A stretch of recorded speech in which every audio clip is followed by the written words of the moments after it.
untuk Godiva itu jadi hal yang bisa membuat tim Geek Slate itu menang. Karena semuanya berfokus kepada seorang Luke di game sebelumnya. Meanwhile, kaderannya dibiarkan dengan bebas dan kita akan langsung masuk ke dalam draft pick-nya. Di mana sudah terlihat beberapa hero yang di-banning di sana. Ada Kadita, Cloud dan juga Faramis dari sisi Geek.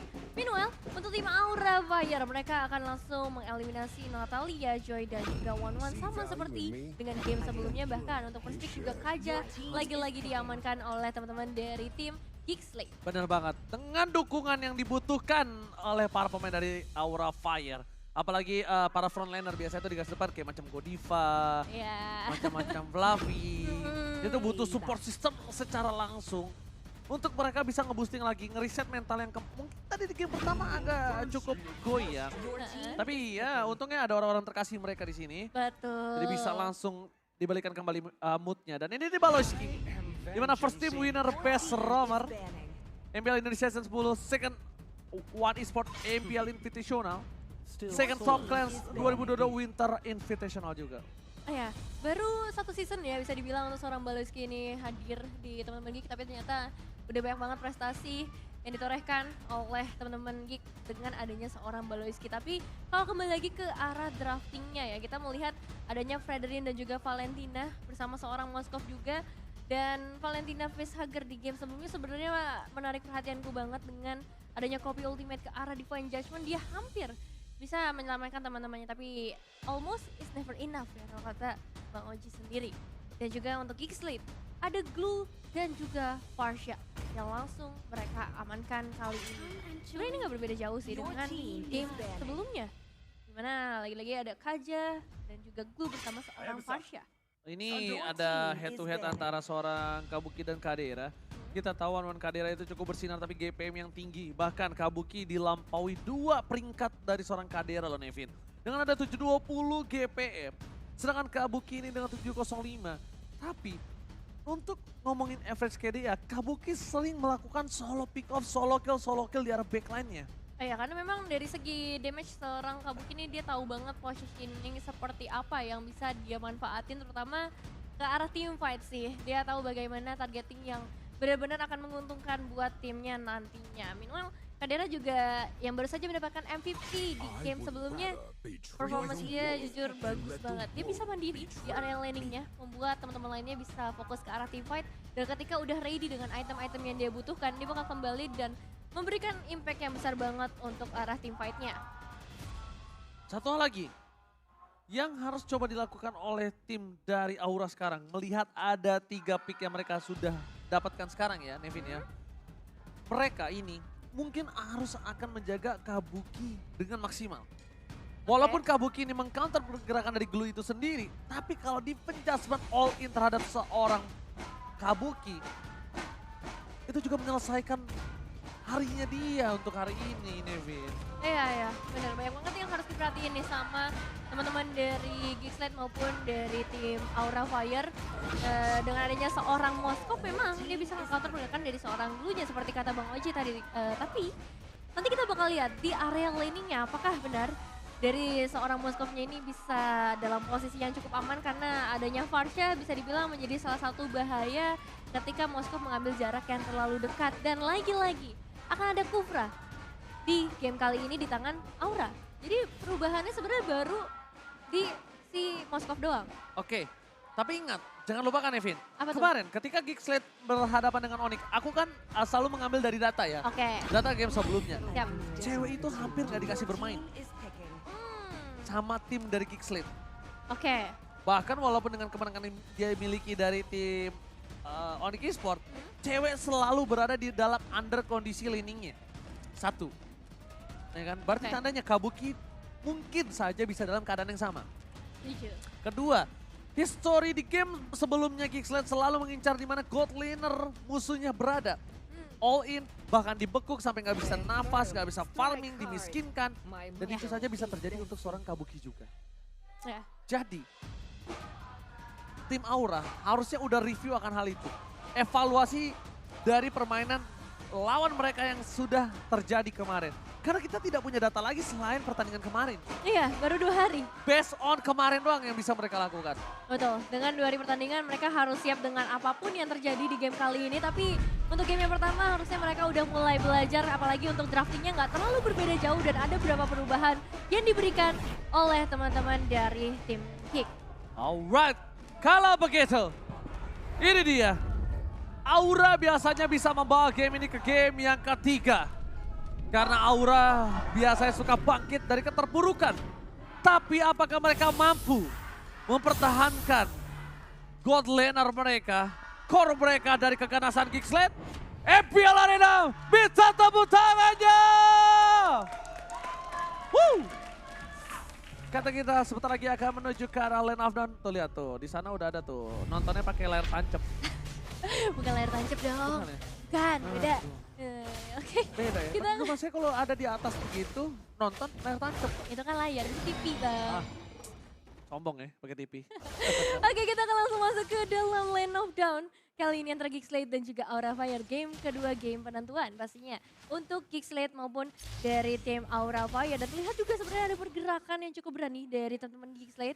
Adanya Balowski dan juga Luke yang langsung diketahui posisinya membuat Godiva harus memberikan perhatian lebih nantinya ke area sekitar jungle. Meanwhile, di sisi lainnya kita juga melihat bagaimana seorang Janna Cutie yang kali ini berganti hero menggunakan seorang Karina juga akan memberikan gangguannya ke area purple buff. Dan untuk saat ini ternyata masih bisa diamankan oleh seorang Balowski. Yes, first blood masih didapatkan, tapi lah Balowski kali ini berhasil mendapatkan purple buff yang dibikin dari tim dari Aura Fire. Dan untungnya Aura Fire itu hanya tidak tahu di PNI, tapi ternyata di sana terperangkap satu player. Facehugger yang dipaksa karena berhasil mendapatkan satu point kill. Oh my god, cukup mengejutkan melihat adanya seorang Facehugger ditukar dengan seorang Janna Cutie. Ya, Worth it gak sih? bisa dibilang cukup worth it karena tadi purple buff-nya diamanin sama teman-teman dari Geekslate. Ini kan kerugian yang sama dialami juga oleh seorang Hai. Tapi kita bakal lihat untuk pergerakan atau rotasi selanjutnya karena impact-nya nanti bakal terasa di menit-menit ke-5 sampai menit ke-7. Bahkan untuk saat ini juga kalau kita berfokus ke arah kedua gold laner, gak akan ada gerakan yang terlalu agresif karena range-nya juga sama-sama gak terlalu jauh menurutku. Kalau misalnya ngomongin range, itu setuju banget. Tapi kalau ngomongin di arahnya ke the late game, ini mungkin dari Aura Fire lebih kuat dengan kabukinya. Nampaknya para pemain dari tim Geekslate mencoba untuk memaksa menuju ke depan. Lagi-lagi Luke memberikan distraksi yang sangat mahal. Fluffy bahkan tidak bisa menyentuh permainan dari seorang Janna Cutie. Dipukul mundur begitu saja, dipaksakan begitu saja.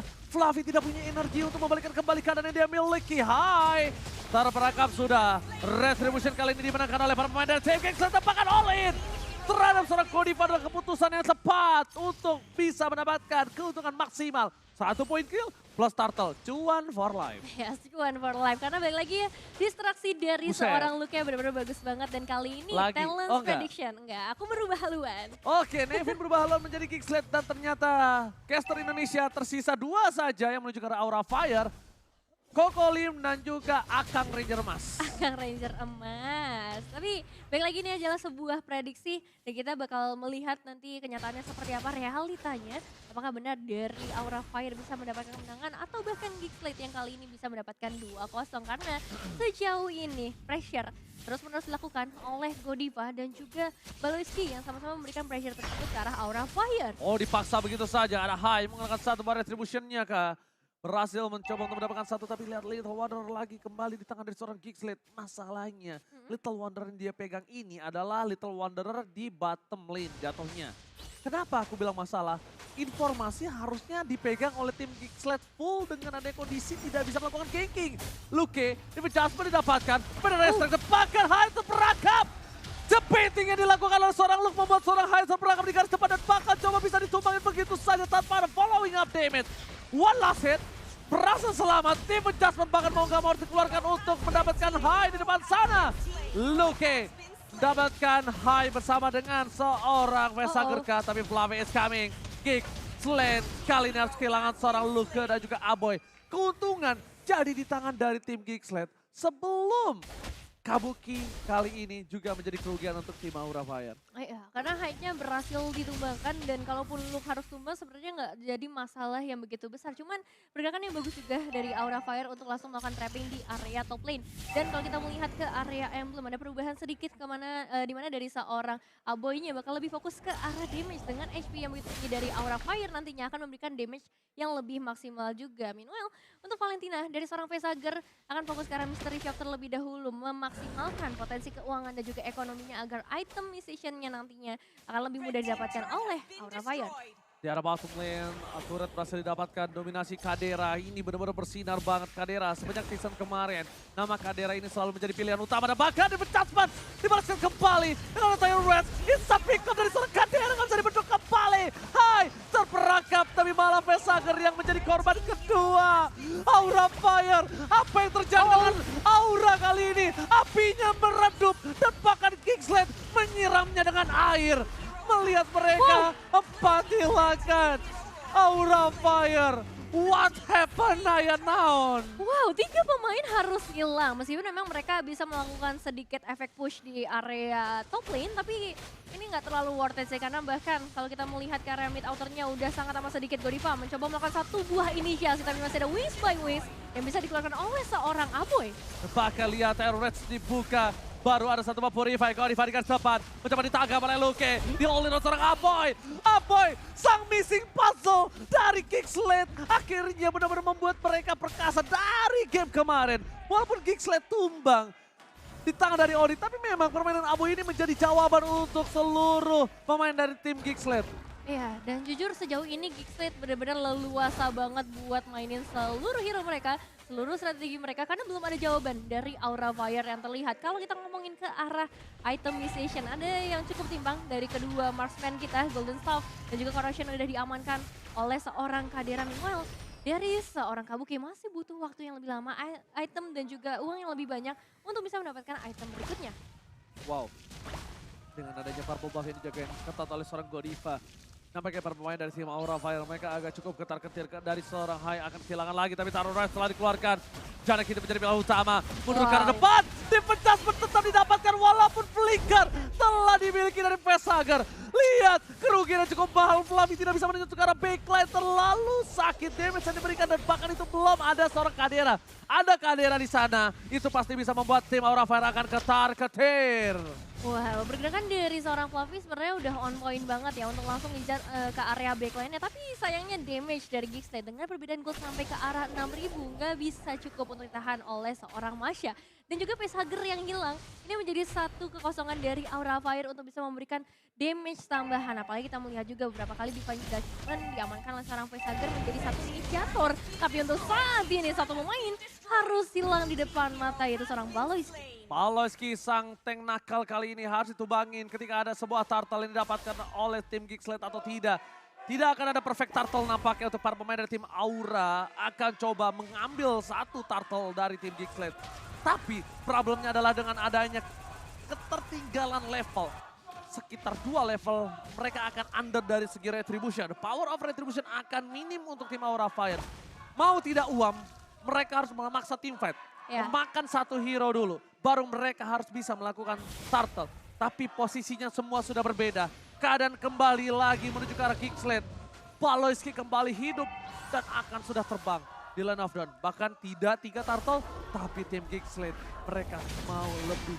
Mereka mau ke arah Lord. Mereka mau menyelesaikan game ini dengan sangat cepat, Neve. Iya, Bang Oji, ini masih 8 menit yang pertama. Tapi lihat bagaimana dari segi goldnya Kadera sangat mengungguli. Meskipun memang baru saja terjadi pertempuran menuju ke arah seorang Luke yang lagi-lagi menjadi tumbal. Asalkan ada pertukaran yang baik dari Geekslate, yaitu langsung menuju ke arah Lordnya. Aura Fire masih punya harapan. Mereka masih punya beberapa winning condition seperti dengan adanya seorang Kabuki, ini attack speed yang akan diharapkan nantinya untuk bisa mengcounter pergerakan dari seorang Luke. Dan bahkan untuk saat ini dia juga bisa dapetin ke arah outer turret. Jangan sampai ada yang bisa ditemukan lagi oleh Geekslate karena ini momen yang cukup krusial ketika Lordnya sudah hadir bersama-sama dengan teman-teman dari Geekslate dan juga Jana Cutie yang sedang mencari target berikutnya. Oke, Baloyski, Facehager!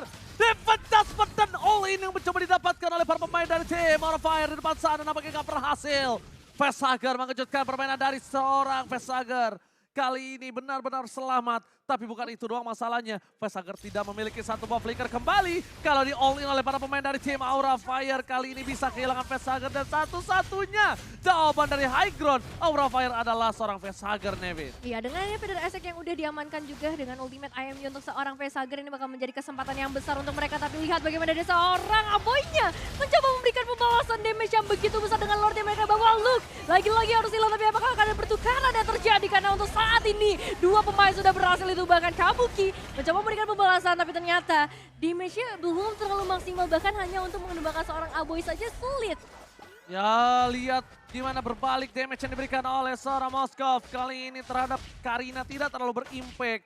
Masih terlalu berani. Jana Kitty, kali ini perbandingan levelnya benar-benar makin lebih jauh. Dari 2 level menjadi 3. Semakin ku kejar, semakin kau jauh. Dan buat kalian semua yang berada jauh di luar sana, jangan lupa untuk beli tiket MPL dan nonton langsung MPL Season 11. Dan beli tiketnya hanya di Blibli. Betul sekali, langsung aja datang ke area venue untuk bisa menyaksikan bersama-sama, memberikan dukungan secara langsung untuk tim-tim yang bertanding. Dan kita akan lihat dengan perbedaan sampai ke arah 6.000 gold. Apa yang bisa dilakukan oleh teman-teman dari tim Aura Fire, dan kalian juga apa yang bisa kalian lakukan dengan diamond kalian, langsung aja beli skin MLBB X Jujutsu Kaisen karena udah hadir di dalam game kalian. Alright, Jana Kitty surprise attack. Berhasil membuka vision, tapi lihat dari Baloi kita berangkat tidak ada satu defense adjustment sama sekali. Menuju ke arah seorang Hai, mencoba di-all-in begitu saja. Hai-nya hilang. Lihat, surprise attack yang harusnya di tangan dari tim Aura Fire. Bahkan mereka kehilangan Hai. Mereka kehilangan sosok power of retribution mereka. Luke masih menjadi korban bulan-bulanan warga dari tim Aura Fire. Luke dibakar abis-abisan dari game yang pertama. Ini secara tidak langsung Luke kalau bisa dibilang dia udah gosong. Dari game pertama dia dibakar habis-habisan. Tapi nggak masalah ya pastinya, karena memang itu adalah tujuan dengan menggunakan seorang glue kali ini untuk bisa memberikan gangguan ke arah tim Aura Fire. Dan sebenarnya tadi kita melihat adanya sebuah potensi dari tim Aura Fire, karena damage dari seorang Kabukinya udah mulai terlihat. Pergerakan dari seorang Facehugger juga udah semakin leluasa kali ini dengan adanya seorang Fluffy yang bisa menjadi seorang frontliner. So, kalau kita ngomongin chance kemenangan masih cukup besar dari Aura Fire, tinggal bagaimana mereka memanfaatkan mistake yang dibuat oleh Geekslate. Oke, Fluffy di all-in. Lihat, itu keputusan yang mahal yang harusnya tidak diambil oleh Geekslate, tapi karena mereka percaya satu sama lain, Fluffy pun mereka lumat. Ingat, itu Fluffy yang memiliki sangat banyak darah, durability yang kuat, apalagi Hai yang mungkin tidak setebal seorang Fluffy. Wow, ini nampaknya Aura Fire hampir terjatuh. Nampaknya para pemain dari tim Aura Fire mereka sudah melihat adanya Lord yang menit ke-12 udah enhance, bisa loncat. Dan tentunya bisa membuat para pemain dari tim Aura Fire kehilangan game yang kedua juga. Under kondisi hingga ke 5.700 gold. Bukan hal yang baik untuk seorang Aura Fire. Ya ini cukup berbahaya, bisa dibilang goldnya semakin jauh. Dari tim Geekslate mereka bisa memaksimalkan semua potensi yang ada dari seluruh sisi lane of down-nya. Begitu pula untuk seorang Jana Cutie, pergerakannya benar-benar manis banget untuk melakukan eksekusi. 5 elimination dan juga 4 assist yang udah berhasil ia amankan. Dan kalau kita ngelihat dari segi itemization-nya memang bakal build ke arah defensif. Jadi ini bakal menjadi salah satu jawaban untuk teman-teman dari tim Geekslate supaya potensi dari Karinanya ini maksimal ketika bertemu seperti seorang Facehugger ataupun nantinya seorang Kabuki. Alright, Lord yang benar-benar menegangkan. Lord yang bisa menjadi jawaban apakah ini akhir dari perjalanan Aura di game yang kedua. Atau bahkan ini adalah board jawaban untuk Aura bisa membalikan keadaan. Karena bisa saja Geekslate dia terwipe dan dia langsung melakukan split push. Gak ada yang nggak mungkin. Tapi Baloi Hai menjadi pilihan utama. Dia mematahkan cukup instan. Godiva juga menjadi orang kedua. Dan Godiva di take down. 2 hilang. Ini bencana. Jana Kitty terperangkap di depan sana, tapi itu bukan jawaban untuk tim dari Aura Fire. Pertukaran 1 untuk 2. Bukan adalah jawaban. Dari tim Geekslate, 8.000 gold difference. Baloi berada di garis depan. Mencoba untuk memberikan defense. Tapi terjatuh di adjustment kembali. Menutup Kabuki. Oh my god. Ini bencana. 2-0 Israel. Geekslate take the game. Congratulations Geekslate. 2-0 kemenangan bersih menghadapi tim Aura Fire, bahkan dengan Aura Fire. Gamenya cukup cepat loh di game kedua. Aura Fire. Sang naga. Api kali ini benar-benar sedang redup. Kemanakah api yang biasa kita lihat di awal season? Kemanakah sang naga ini berlabuh? Kita tidak melihat adanya api yang panas dan Geek Slate take the game 2-0 tanpa balas. What a nice game, Geek Slate. Memberikan sebuah kejutan untuk kita semua, permainan yang begitu rapi, disiplin, dan memukau. Wow, 14 menit ya, sekitar 14 menit saja yang waktu yang mereka butuhkan untuk mendapatkan kemenangan di game berikutnya. Menandakan mereka udah begitu yakin dengan hero-hero yang mereka bawa. Hanya ada perbedaan di satu jungler saja, Fanny ditukar dengan Karina, tapi ternyata hasilnya masih sama. Kemenangan pertama, Geek Slate kali ini berhasil mereka dapatkan.